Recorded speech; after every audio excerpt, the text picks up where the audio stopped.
Welcome to another journey into the stories hiding in plain sight. Today we're heading to Chicago's Green Line and one of the most unusual stations in the entire CTA system, King Drive. It's a station built for crowds that never came, a place designed to welcome millions of visitors, yet today ranks among the least used stations in the city. But here's the fascinating part. If you step off the train and start walking, you'll discover you're standing in the middle of one of Chicago's richest historical neighborhoods.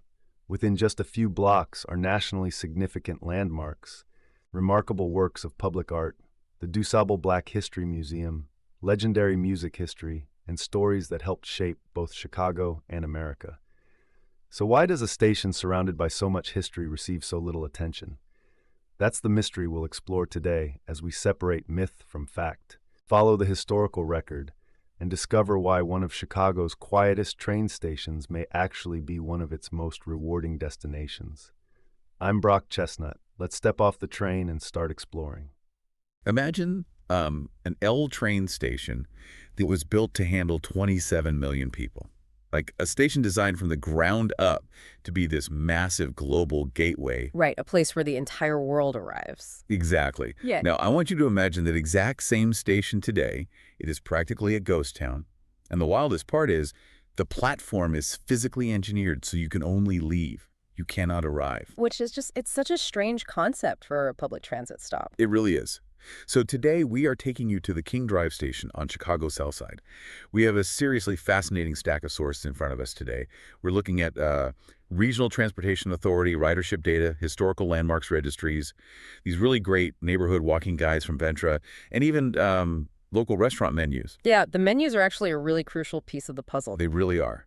Our mission here is to decode the hidden, layered history of the Woodlawn and Bronzeville neighborhoods, using this nearly forgotten train station as our portal. So, okay, let's unpack this. It's the perfect lens for this deep dive, really. Because, if you just look out the window of a train, you filter out the noise, right? You just see concrete and steel. Right, it just blurs together. Exactly. But when you cross-reference that CTA ridership data with the historical maps, this massive anomaly jumps out. And it reveals a story that most people are they're riding right past it every day. Yeah, because the data is just staggering. I was looking at the 2025 CTA numbers, and out of all the stations in the city, the Green Line's King Drive station, which is at 400 East 63rd Street, it's the second least used in the entire system. Which is wild for a station in that area. Right. It logged just 108,938 riders for the entire year. To put that into perspective for you, the busiest stations downtown handle more human beings in a single day than King Drive sees in an entire month. And we should probably clarify here, it's not some abandoned ruin. Oh, no, not at all. It is fully functioning, it's ADA accessible, trains are stopping there all day long. But I want to talk about the physical structure of it, because the architecture itself is telling a story here. According to the blueprints in the CTA archives, the inbound platform, the one heading north to downtown, is totally normal. Standard CTA platform. Right. But the outbound platform is exit only. The turnstiles literally only spin one way. You cannot board a train there. It's so weird. It functions like a USB port that is programmed only to export data. It is physically optimized for leaving. So how does a station built with that kind of intense infrastructure end up serving almost no one? Well, what's fascinating here is the sheer scale of the boom and bust cycle of urban infrastructure. To understand that exit-only platform, we actually have to go way back to May 1st, 1893. Oh, wow, okay. Yeah, that station, which was originally called South Park, was built for the World's Columbian Exposition. The Chicago World's Fair. Exactly. Jackson Park, which is just a really short walk east of the station, hosted 27 million visitors over 6 months. The city needed a massive circulatory system to pump human beings into the fairgrounds, so they built it. And they built it fast. Very fast. But when the fair ended, that immense infrastructure remained, and it became the foundational skeleton of the neighborhood. And as I look at these neighborhood guides, there are still these massive, almost surreal remnants of that 1893 fair hiding in plain sight, like right next door. The Museum of Science and Industry is the big one. Yes, which sits in the former Palace of Fine Arts. You see, most of the 1893 fair was called the White City because the buildings were temporary. They were made of this plaster and hemp mixture called staff. Right, they were basically movie sets. Totally. But the Palace of Fine Arts was built with a permanent brick and steel frame because it housed millions of dollars of priceless global art. They couldn't risk a fire. And now, according to the museum guides, it houses a full-sized suspended German U-boat. Yeah. Just an actual submarine hanging from the ceiling in a building from 1893. It's crazy. Plus, out in Jackson Park, you have the Statue of the Republic. It's this stunning one-third scale golden replica of the 65-foot statue that towered over the original fair. It's gorgeous. And you also have the Garden of the Phoenix. Oh, right, with the cherry blossoms. That was a gift from Osaka, Japan, right? Yes. So you have all this grand global history out there. But if you walk down the stairs from that exit-only platform at King Drive, you run right into the human element of that history. Yes. Dealey's Restaurant. The menus and the historical records we have show when opened in 1892. It is literally the oldest continuously operating restaurant in Chicago, sitting right at the base of the station. And its origin tells you exactly why that neighborhood first boomed. An Irish ironworker named John Daly didn't open it for the wealthy tourists, you know? Right, he opened it for the workers. Exactly. He opened it to feed the massive crews of construction workers who were building the elevated train lines and those World's Fair pavilions. It was fuel for the laborers. Which is incredible. The sources say it was sold to Greek immigrants in 1918 and has stayed in the same family ever since. Muhammad Ali even used to eat there when he trained on the South Side. Oh, that's a great detail. And the menu is this amazing time capsule of home-style American food. We're talking steaks, baked chicken, mac and cheese. But okay, this brings me back to my confusion. If this neighborhood had the World's Fair, the massive infrastructure, the oldest restaurant, why did the population plummet from 80,000 residents down to 25,000? Like, why did the USB port switch from receiving to exporting? Well, that requires unpacking the mechanics of urban history over the 20th century. Because following the World's Fair, the area thrived for a while. But over the ensuing decades, Woodlawn and the neighboring Bronzeville area fell victim to systemic disinvestment. Which is a heavy term. It is, and it's not just a buzzword. Disinvestment means banks literally drew red lines on maps and refused to give mortgages to the residents there. Redlining. Exactly. It means city planners they stopped funding sanitation in schools. Combine that with the loss of industrial manufacturing jobs, and you see a neighborhood that was forcefully hollowed out by policy. Okay, so the capital leaves. The city resources leave. But the physical tracks, the train lines built in 1893, those stayed. Precisely. And that dormant infrastructure became the landing pad for one of the greatest demographic shifts in American history, the Great Migration. Wow, okay. Millions of Southern African Americans moved north to escape the brutal realities of Jim Crow laws and to fill industrial jobs. They poured into Bronzeville and Woodlawn, transforming the area into what became known as the Black Metropolis. Okay, here's where it gets really interesting. I was looking at this Black History Month map created by Ventra, the local transit payment system. Oh, yeah, the Ventra guides are great. They're amazing. It visually maps out how transit didn't just move people to factories. It physically linked an entire cultural awakening. Like, you can take the train to the Adler Planetarium to see the honors for Mae Jemison. The first African-American female astronaut? Right. Or you can ride a bus down to the lakefront to see the sculpture of Bessie Coleman, the first African-American female pilot. Because transit networks fundamentally rewire a city's cultural DNA. The tracks that were laid for the World's Fair literally became the arteries that pumped Southern traditions, particularly music, into the heart of Chicago. Yes. See, I think we often view public transit as purely utilitarian, like a train takes you to work, end of story. But in this era, the transit stops themselves were incubators. Oh, absolutely. The Ventra guide points out 63rd Street, which is right by our exit-only station, and it used to be known as the Stroll. It was the mecca of jazz. Sam Cooke, before he was a global icon, he used to sing Ink Spots covers at the 35th and Cottage Grove streetcar stop. Wait, really? At the streetcar stop? Well, his brother passed a hat to the commuters. The streetcar stop was literally his first stage. That makes perfect sense, because that's where the foot traffic was. And the music that started on those corners eventually found its way onto tape just north of there at 2120 South Michigan Avenue. Chess Records. Chess Records. So explain the mechanics of this to me. How does a single modest building on Michigan Avenue end up defining global rock and roll? Because it captured the exact friction of the Great Migration. Between 1957 and 1967, Leonard and Phil Chess recorded artists like Muddy Waters, Willie Dixon, and Chuck Berry. legends. Total legends. And these were musicians born in the rural South who brought acoustic Delta blues up to Chicago on the trains. But, when they got to the loud, bustling, industrialized North, they had a problem. It was too loud. Exactly. They had to plug their guitars into amplifiers just to be heard over the noise of the city and the L trains rattling overhead. Wow, they electrified the blues. Exactly. The physical movement of migration created an entirely new sound. And that electric Chicago blues was then pressed onto vinyl, exported across the Atlantic, and deeply inspired British kids. Like the Rolling Stones and the Yardbirds. Exactly. It's a massive cultural export. And while the music was becoming electrified and modern, the physical landscape of the neighborhood was doing the exact same thing. The Landmarks Registry points out S.R. Crown Hall at the Illinois Institute of Technology. Oh, right near the 35th Street stop. Yes. Built in 1956 by Mies van der Rohe. It's this incredibly sleek glass and steel masterpiece. It's mind-blowing to think that the birth of modern structuralist architecture is happening literally blocks away from the birth of the electric blues at the exact same time.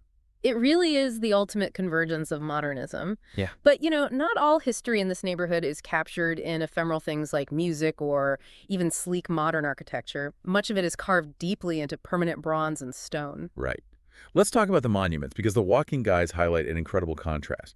If you walk along King Drive today, which is named, of course, for Dr. Martin Luther King Jr., who marched and lived on the South Side, you encounter the Bronzeville Walk of Fame. It's quite expansive, right? Yeah, it spans 10 blocks from 25th to 35th Street with 91 bronze plaques embedded right in the streetscape. It permanently grounds the legacy of the neighborhood into the pavement. I mean, you are walking over the names of figures like Gwendolyn Brooks, who was the first Black author to win a Pulitzer Prize. And Robert H. Lawrence Jr., the pioneering astronaut. Exact. But then I was looking at the National Historic Landmarks Registry, and it lists 3624 South King Drive, the Ida B. Wells Barnett House. Now, knowing her immense historical weight, she was born into slavery, led the National Anti-Lynching Crusade, co-founded the NAACP. I kind of expected a massive institution. Right, like a big museum building. Yeah.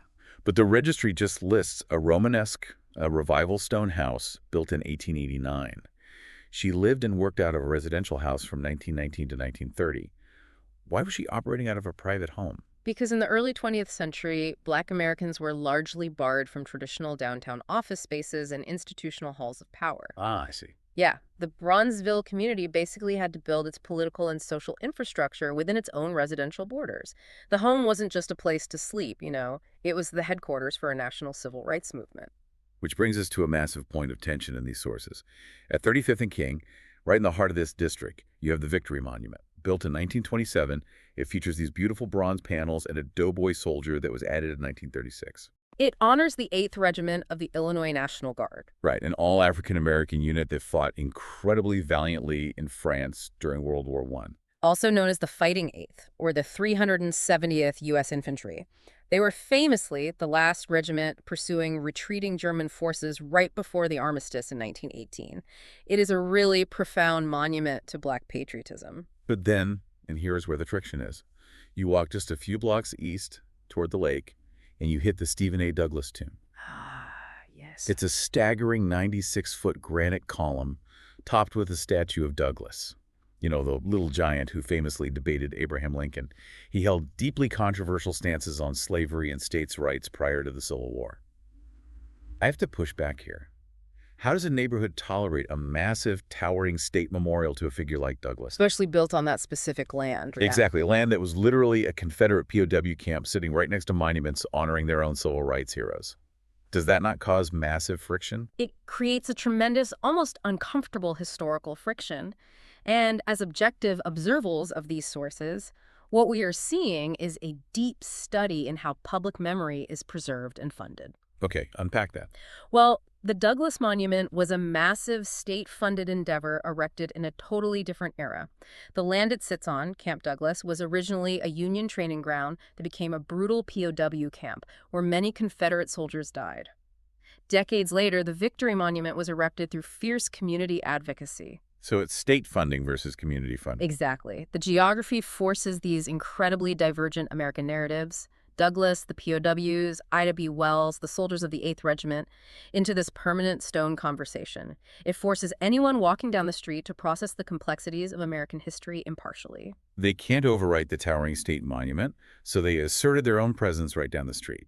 And what I find so compelling in these sources is that the community didn't just rely on outdoor statues. When they realized their history wasn't being preserved, they took matters into their own hands inside. Which brings us to a name that appears all over these documents.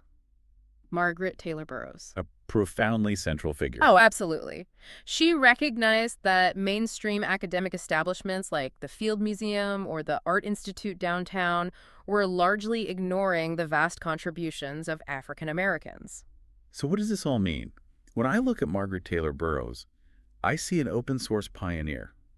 She didn't wait for a federal grant.